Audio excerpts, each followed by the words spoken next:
Hello friends, నేను మీ JD. Welcome to big boss updates. Nabeel mega chief mega క్లాన్‌కి. కానీ అదొక ముళ్ళ కిరీటం. అందులో ఎలాంటి డౌట్ లేదు. అప్పులున్న రాష్ట్రానికి సీఎం అయ్యాక ఎన్ని కష్టాలుంటాయో ఇలా 2 రకాలుగా విడిపోయి ఆడుకున్న వాళ్ళు కలిసిన తర్వాత దానికి చీఫ్ అయితే అన్ని కష్టాలుంటాయి. అందులో ఎలాంటి డౌట్ లేదు.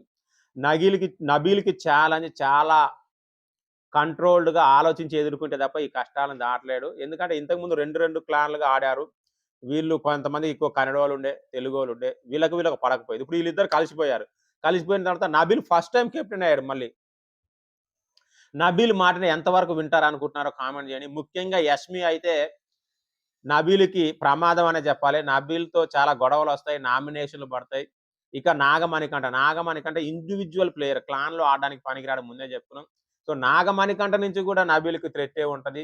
ఎట్లా ఇప్పుడు ఇంకా నిఖిల్ ఉన్నాడు. నిఖిల్ బయటికి మంచిగా కనిపిత్తడు గానీ, అటు పోయినాక మళ్ళీ ఏం చేస్తాడో తెలవదు. సో, ఎట్లా చూసుకున్నా నబీల్‌కి మెగా చీఫ్ అనేది చాలా ఛాలెంజింగ్ రోలు. సక్సెస్‌ఫుల్‌గా ఫినిష్ చేయాలని కోరుకుందాం. మరి ఎంతవరకు సక్సెస్‌ఫుల్‌గా ఫినిష్ చేయాలనుకుంటుండో, చేస్తాడో కామెంట్ చేయండి.